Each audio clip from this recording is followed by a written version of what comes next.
The 80s were a golden time for reggae music. Deep rhythms, powerful words, music that carried truth from one side of the world to the other. But not everyone wanted that truth on their screens. MTV was the most powerful music platform on the planet. If your video played there, the whole world heard you. If it didn't, you were invisible. And some of the most important reggae songs ever recorded never made it to air. Not because the music wasn't ready, because the message was too strong, too political, too real, too honest for primetime television. Here's the part that will change how you see this era forever.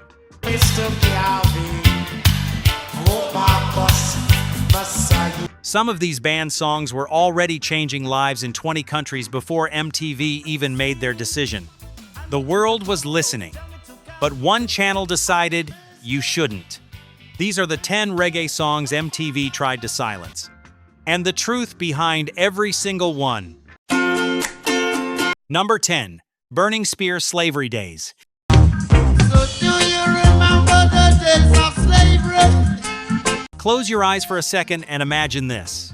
It is a warm Kingston evening. The sun is just going down. Somewhere down the road, a sound system is warming up.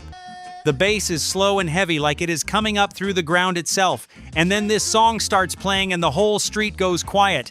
That is what this music does to you. It stops you still. So do you remember the days? This was deep roots reggae at its most serious. No dancehall bounce, no lovers rock sweetness. This was spiritual music, protest music. The kind of song that makes the hair on the back of your neck stand up because you know, even if you don't fully understand every word, that something important is being said.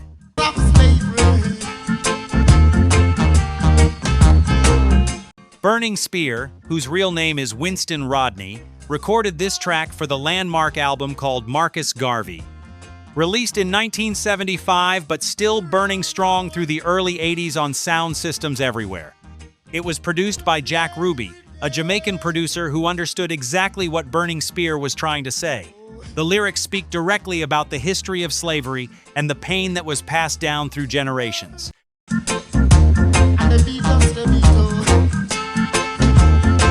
It asks a question, plain and simple.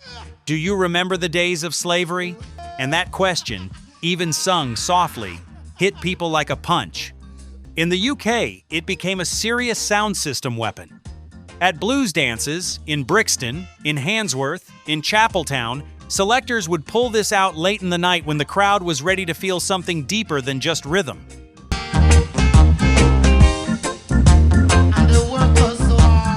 It was the kind of track that made grown men stand still and stare at the floor. Here is the thing that not many people know. When Marcus Garvey was first released in Jamaica, it was almost ignored by mainstream radio there.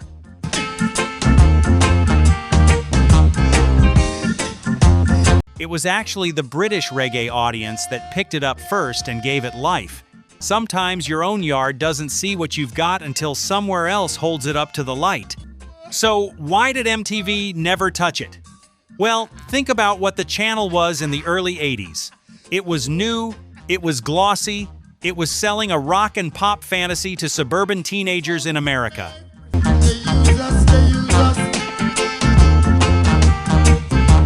A song about slavery, sung by a Rastafarian elder with locked hair and fire in his eyes, did not fit that picture. There were no bright lights, no dance routines, no smiling for the camera. And that right there was the problem.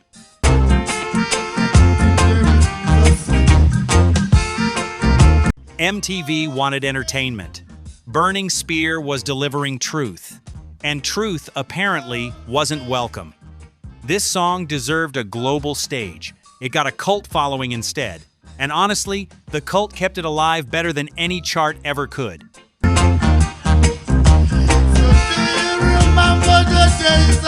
But if you think that was heavy, wait until you hear what comes next. Because number 9 takes the spiritual energy of reggae and turns it into something that made certain people very, very nervous. Number 9. Steel Pulse Ku Klux Klan.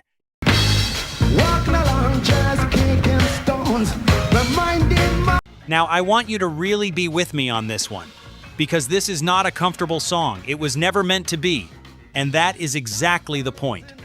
Steel Pulse were a reggae band from Handsworth in Birmingham, England, not Kingston, Birmingham, and they were living the reality of black life in Britain in the late 70s and early 80s.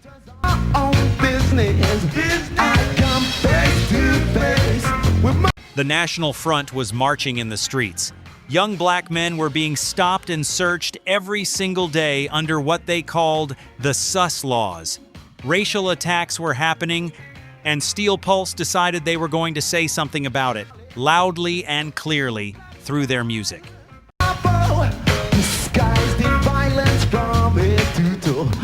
The song Ku Klux Klan appeared on their debut album Handsworth Revolution, released in 1978 on Island Records. The producer was Carl Pitterson. The song directly confronts white supremacy, naming it, describing it, refusing to pretend it doesn't exist. The lyrics paint a picture of racial terror that was not imaginary.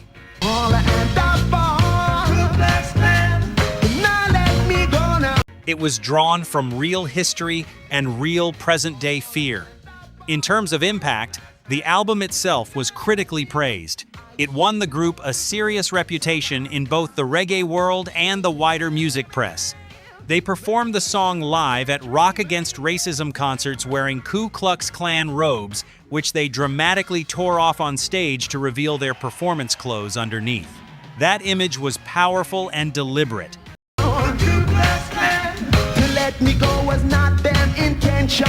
Here is the fun fact for you.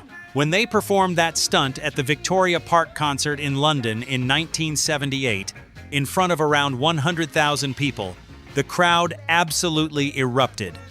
It was one of the most talked about live moments in British music that year. For a band from the Midlands, playing to that kind of crowd, making that kind of statement, it was a defining moment.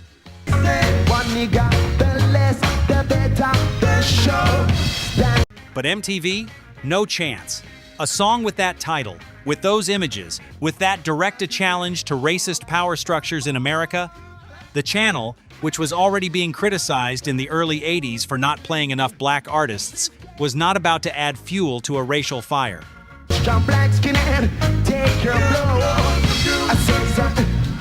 There are different versions of why certain videos never got airplay, but the consistent story around anything this politically charged was simple avoidance. If it makes people uncomfortable, we don't play it. And Steel Pulse made a lot of people uncomfortable, on purpose.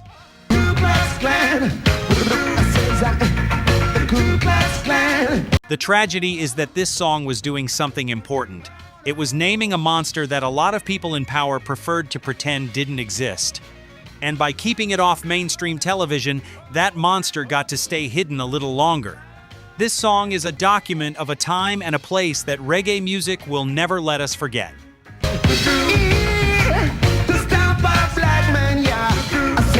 And number 8, my friend, is about to take us somewhere completely different, from rage to romance. But even love, it turns out, wasn't always allowed. All right, C-Trends fam, let's keep it real.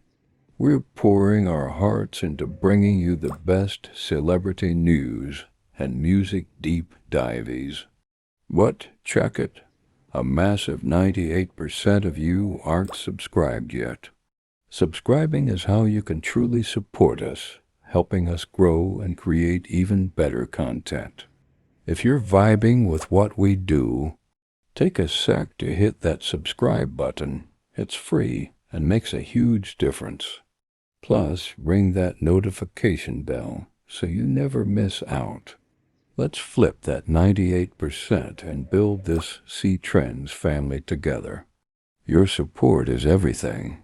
Every story you see here takes hours of digging, piecing together history, and bringing forgotten moments back to life. If you'd like to support that work, you can become a channel member. It's just the cost of a cup of coffee, but it helps us keep these stories alive, and for that, we're grateful. Number 8, Gregory Isaacs' Night Nurse. Tell her try your best just to make it quick.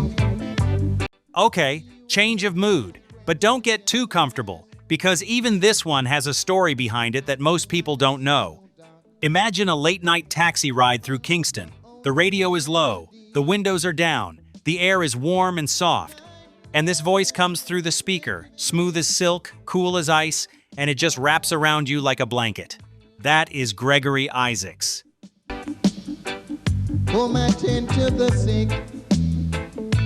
That is Night Nurse. And if you were alive in the early 80s and you had a heartbeat, this song found you. Gregory Isaacs was known as the Cool Ruler, and that nickname was not an accident. He had a voice that could make any song feel like a love letter written just for you.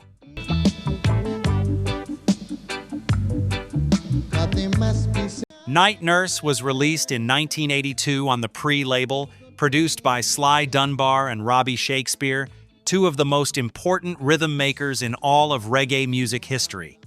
On the surface, the song is about a man who is sick and needs a nurse to heal him. It is a lover's rock anthem, smooth and deeply romantic.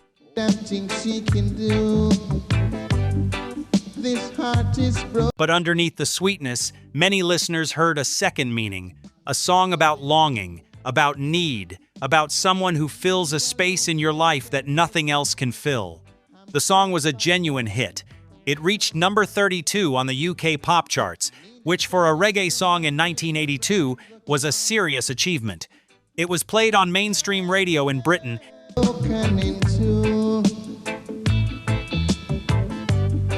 It was everywhere in the reggae world, and it crossed over in a way that most roots music simply couldn't. Now, here is your fun fact. Sly and Robbie, the producers, were so in demand during this period that they were recording multiple artists in the same sessions, building rhythms that would appear on many different records.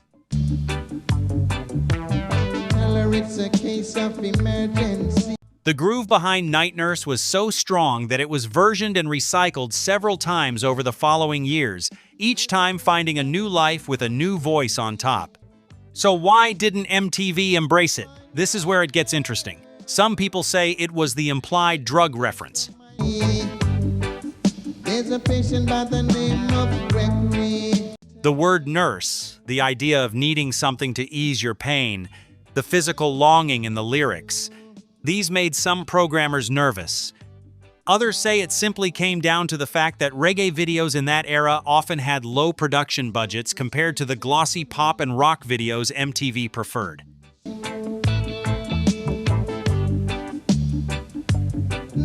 Whatever the reason, this song, which was literally charting in the UK, barely got a look from the channel. Gregory Isaacs deserved better. His voice was one of the great voices of his generation, and Night Nurse was the song that should have introduced him to the whole world.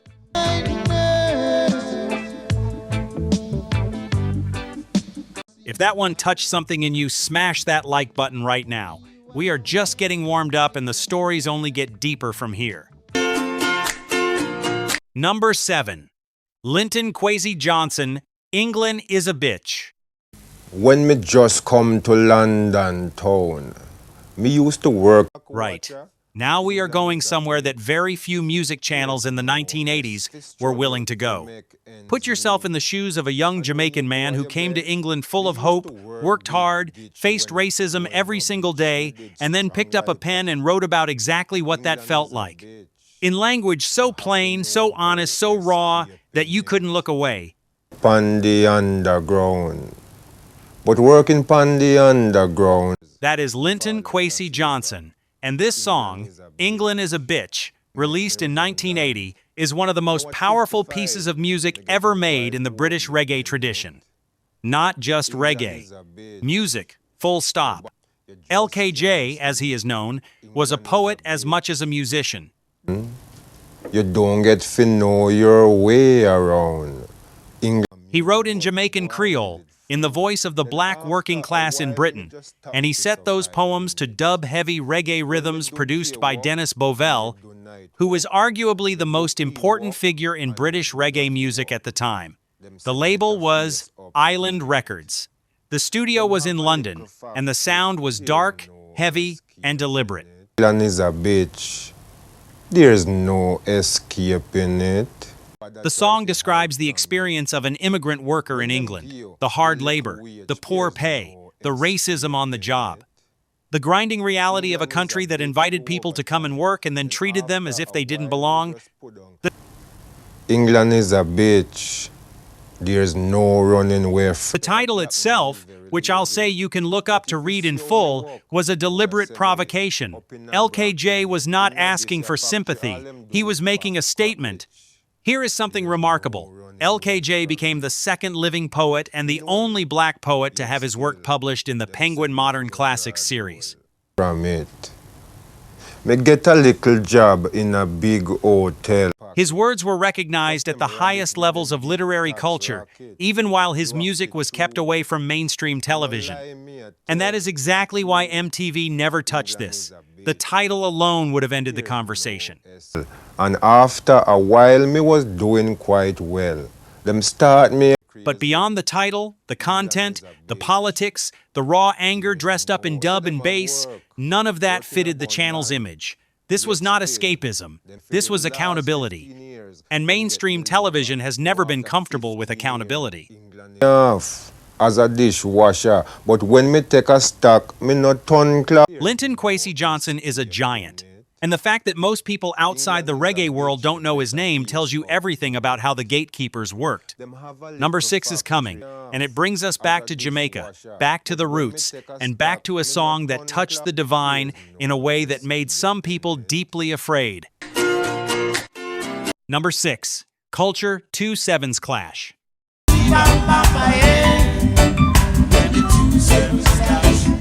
Let me paint you a picture. It is July 7th, 1977. In Kingston, Jamaica, people are staying indoors. Shops are closed. Some people are genuinely frightened. Why?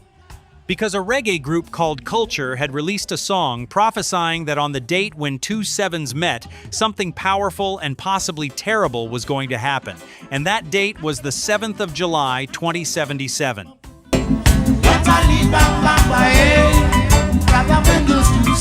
2-7's Clash. I want you to feel what that means. A song so believed in, so trusted by the people who heard it, that it actually changed behavior on a specific date.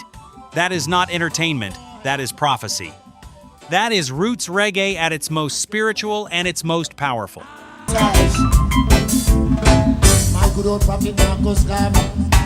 Culture were a trio led by Joseph Hill, and this song was released in 1977 on the Joe Gibbs label, produced by Joe Gibbs and Errol Thompson, known together as the Mighty Two. It came out of Channel 1 Studios in Kingston, one of the most important recording places in reggae history.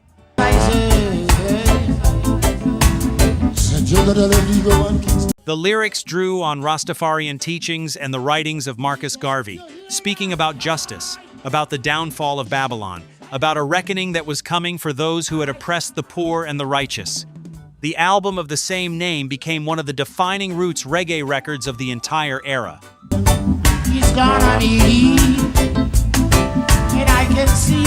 It sold consistently, built a massive following in the UK, and became a cornerstone of sound system culture throughout the late 70s and into the 80s.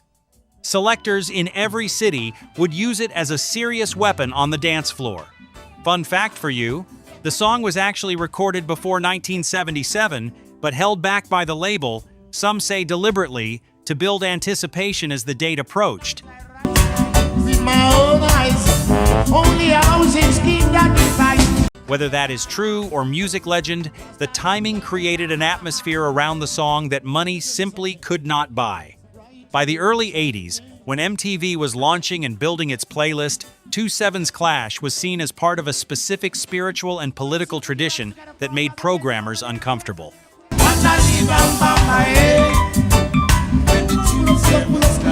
Apocalyptic imagery, Rastafarian faith, direct confrontation with what the song calls Babylon, none of that was going to find a home between a Duran Duran video and a Pat Benatar performance. And so a song that had literally caused an entire city to pause on a summer morning was invisible on the biggest music channel in the world.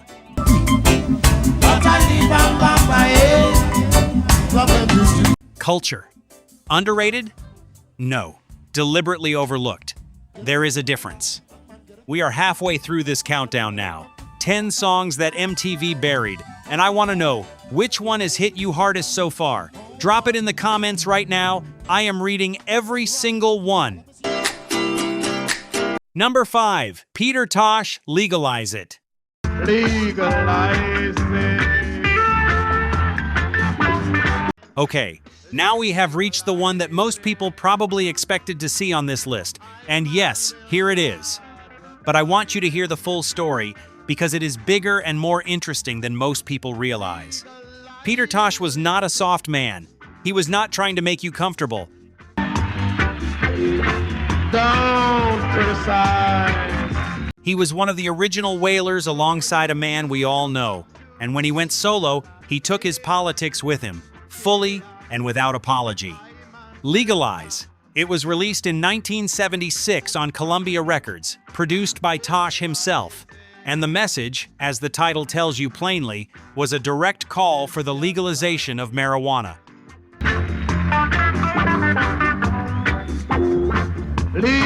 Now, understand the context. 1976, America. A song playing on the radio with a man in dreadlocks looking directly at the camera, holding a marijuana plant, saying this should be legal. That was not a small thing. That was a massive, deliberate public statement at a time when the war on drugs was not just a slogan, but an active government policy that was destroying black communities across the United States and the Caribbean.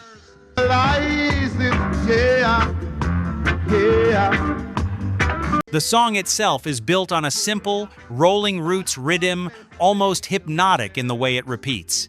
Peter Tosh lists people who use the herb, doctors, lawyers, nurses, politicians, making the argument that it is used by everyone across all levels of society. I will advertise it. So the criminalization of it is selective and unjust. It is an argument, not just a celebration. That is an important distinction. In terms of impact, the song became one of the most recognizable reggae tracks of the entire era. It was played on radio stations in Europe that were more open to political content. Some call it Tampi. It became an anthem for a generation. It helped establish Peter Tosh as a solo artist of the first rank, separate from and equal to his former group. Here is your fun fact. When Peter Tosh performed Legalize It at the One Love Peace concert in Kingston in 1978, in front of politicians from both major Jamaican parties,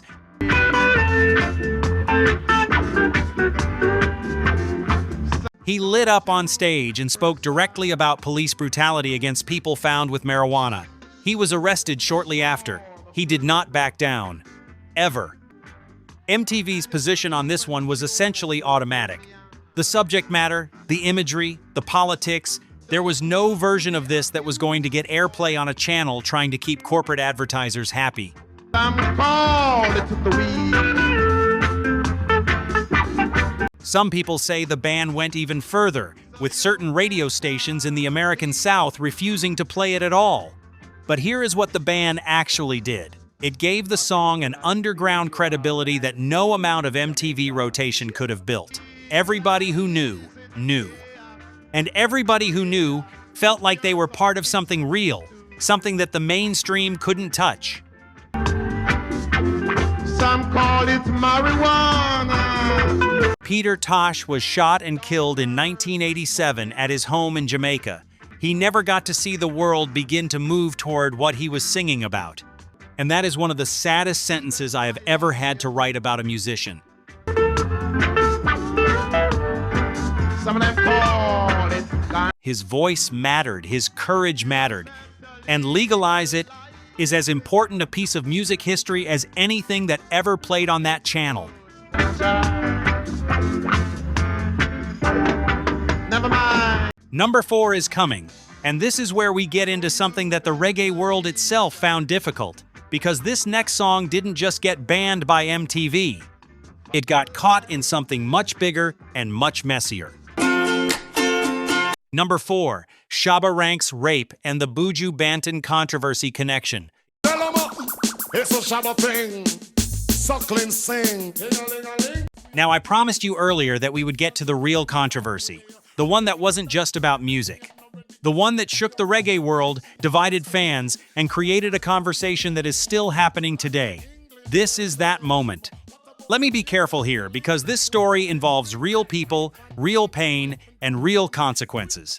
I am going to tell you what happened as honestly and as fairly as I can. Yard up for him, kick up, rock wine. There are different versions of this story depending on who you talk to. I am going to give you the facts as they are known, and I am going to let you make up your own mind. In the early 1990s, which is technically just past our 80s focus, but the roots of the controversy go back through the late 80s reggae scene.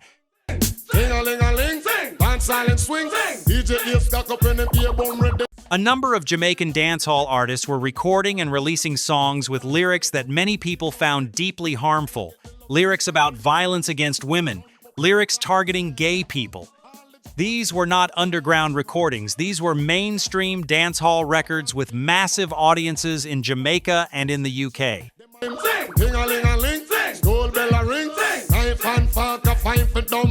Shabba Ranks was one of the biggest names in dancehall at the turn of the decade. He had crossed over, signed to a major label, won Grammy Awards. He was one of the most successful reggae and dancehall artists of his generation. And then he appeared on a British television program and made statements that were widely condemned as supporting violence against gay people. The backlash was immediate and severe. He was dropped from appearances. His mainstream career in America and Europe effectively ended overnight. Now, some people in the reggae community felt this was a targeted attack on Jamaican culture. They argued that the Western music industry had no problem with violent or sexually explicit content in hip-hop or rock music, but applied a different standard to reggae and dancehall artists.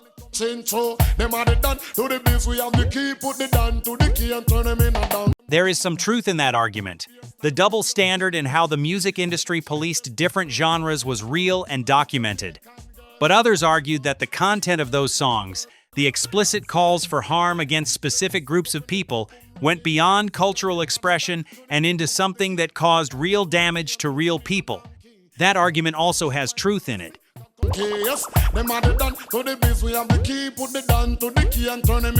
In interviews over the years, various artists involved in this period have said different things. Some expressed regret. Some stood by their positions. Some argued their words were taken out of context. The full picture is complicated. What is not complicated is the effect it had on reggae music's mainstream trajectory.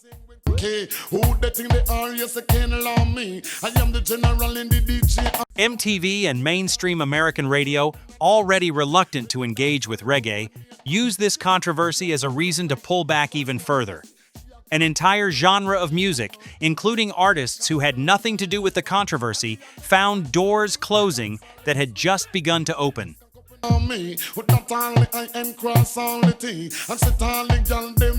The tragedy of this moment is that it happened right when reggae and dancehall were on the edge of a genuine mainstream breakthrough. And the combination of industry gatekeeping, cultural misunderstanding, and genuinely harmful content in some records created a collision that nobody fully recovered from.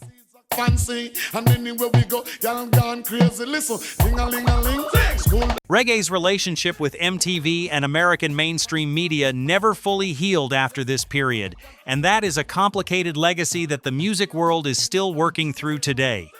I am not here to judge anyone. I am here to tell you the truth of what happened.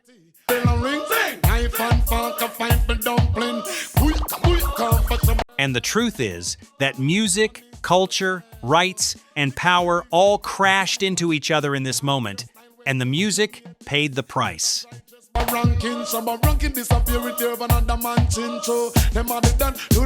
Let's keep moving, because numbers 3, 2, and 1 are carrying some of the deepest music ever made, and they deserve their full moment. Number 3. Black Uhuru, Solidarity. Solidarity. You know that feeling when a song doesn't just get into your ears but gets into your chest? Like the bass lives inside your ribcage and the vocals are speaking directly to something deep and old inside you? That is what Black Uhuru do. And Solidarity is one of the finest examples of it. Solidarity. Everybody wants to. Black Uhuru in their prime, with Ducky Simpson, Michael Rose on lead vocals, and the extraordinary Puma Jones providing harmonies, were one of the most powerful live and recorded acts in all of reggae. The rhythm section behind them, always Sly and Robbie, gave them a sound that was modern and ancient at the same time. Hard, focused, uncompromising. Same thing down day. Everybody wants a happy end. Solidarity appeared during their peak period in the early 1980s on Mango Island Records. The production, as always with this group, was immaculate. Sly Dunbar's drums hit like they are knocking on a door that somebody needs to answer. The song speaks to unity among oppressed people, solidarity as a form of resistance, the idea that the only way forward is together. They wanna see the game on Saturday. They wanna be somebody's. It draws on Rastafarian philosophy and Pan-African consciousness in a way that is neither preachy nor academic. It just feels true. In 1983, Black Uhuru became the first reggae act to be nominated for a Grammy Award in the newly created reggae category. They won it. That is not a small thing. Everybody wanna work for a living. Everybody wants. That is the recording industry's own institutions recognizing the greatness of what this group was doing. Here is your fun fact. Puma Jones, who was an American woman with a degree in social work, joined the group after seeing them perform and knowing immediately that she belonged with them. Their children warm. Everybody wants to be forgiven. Her harmony voice was one of the defining sounds of roots reggae in the 80s, and her story, an educated Black American woman finding her spiritual and musical home in a Jamaican roots group, is one of the great untold stories of the era. She passed away in 1990s, and the reggae world has never fully gotten over losing her. They want a shelter from the storm. Look at me, I can't tell. So why did MTV ignore them? Even with a Grammy? This is the question. The answer comes back to the same place it always does. The imagery was too rooted. The politics were too clear. The spirituality was too specific. MTV in the early 80s was building a visual language around a certain kind of artist, a certain kind of look, a certain kind of aspiration. We walk on common ground. We don't need. Black Uhuru, standing firm in their convictions, their locks, their message, were never going to be shaped into that mold, and they would never have agreed to be. The Grammy sits on a shelf somewhere, but the music lives forever, and that honestly is a better deal. To fight each other. What we need. Number 2 is a song that has been covered, sampled, referenced, and borrowed from so many times that most young people know the melody without knowing the original. And the original, recorded in a Kingston studio in the early 80s, is so much better than anything that came after it. Number 2, Barrington Levy, Here I Come Broader Than Broadway. Vision. All right, C-Trends fam, let's keep it real. We're pouring our hearts into bringing you the best celebrity news and music deep dives. What? Check it. A massive 98% of you aren't subscribed yet. Subscribing is how you can truly support us, helping us grow and create even better content. If you're vibing with what we do, take a sec to hit that subscribe button. It's free and makes a huge difference. Plus, ring that notification bell so you never miss out. Let's flip that 98% and build this C-Trends family together. Your support is everything. Every story you see here takes hours of digging, piecing together history, and bringing forgotten moments back to life. If you'd like to support that work, you can become a channel member. It's just the cost of a cup of coffee, but it helps us keep these stories alive, and for that, we're grateful. Number 1, Burning Spear, the great Marcus Garvey. Mr. Garvey, oh Marcus, I know. Some of you might be surprised. Some of you might have expected a different name at the top, but stay with me. Because when you hear the full story of this song and why it matters, I think you will understand why it is number one. Marcus Mosiah Garvey. If you are a reggae fan, you know that name. If you are a student of Black history, you know that name.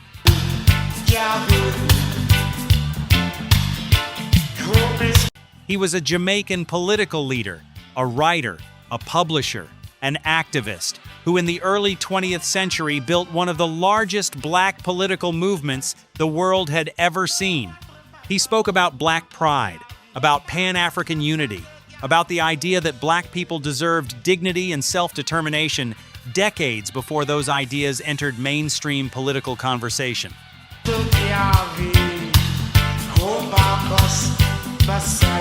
Rastafarian faith, which is the spiritual root of so much of what we call roots reggae, draws directly from his teachings. Burning Spear, whose devotion to Garvey's legacy is total and lifelong, recorded the great Marcus Garvey as an act of musical devotion. This was not a pop song.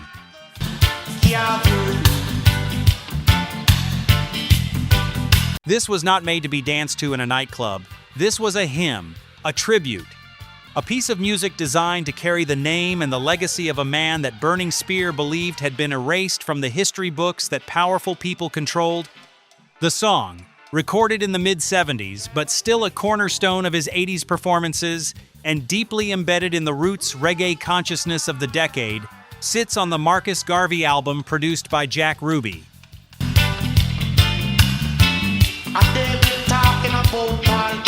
The music is sparse and enormous at the same time. The drum and bass hold everything steady and solid, while Spear's voice, which sounds like it is coming from somewhere ancient and important, rises and falls over the top. It is not showing off. It is witnessing. It is saying, this man existed, this man mattered, and we will not let him be forgotten.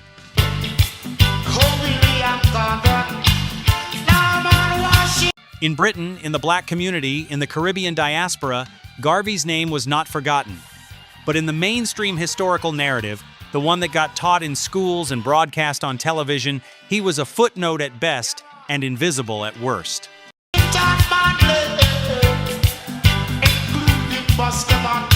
And here was Burning Spear, every single night, on every sound system, in every roots dance, from Kingston to Birmingham to Toronto, saying his name out loud and refusing to let the silence win.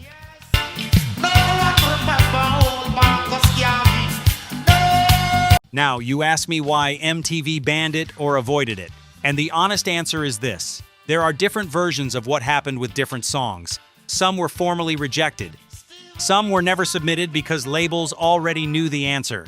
Some just fell through the cracks of a system that was not built for this kind of music.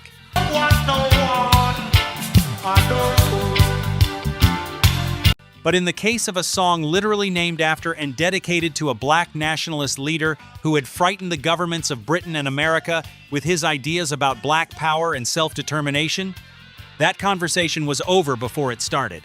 Marcus Garvey was not the kind of figure that a mainstream American television channel in the early 1980s was going to celebrate.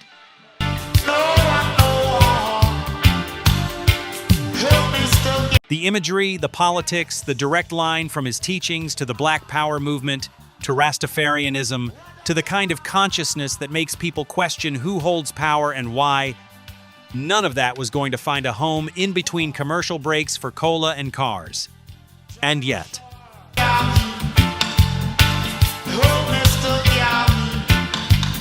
this music survived. It more than survived. It became part of the foundation on which reggae music's entire reputation for depth and meaning and purpose is built. Ask any serious reggae fan anywhere in the world to name the artists who defined what the music is for, and Burning Spear's name comes out of every mouth.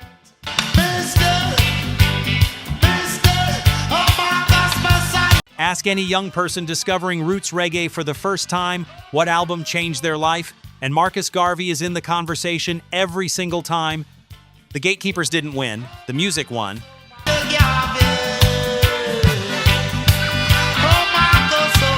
Burning Spear is still out there, still performing, still saying the name, still keeping the fire alive.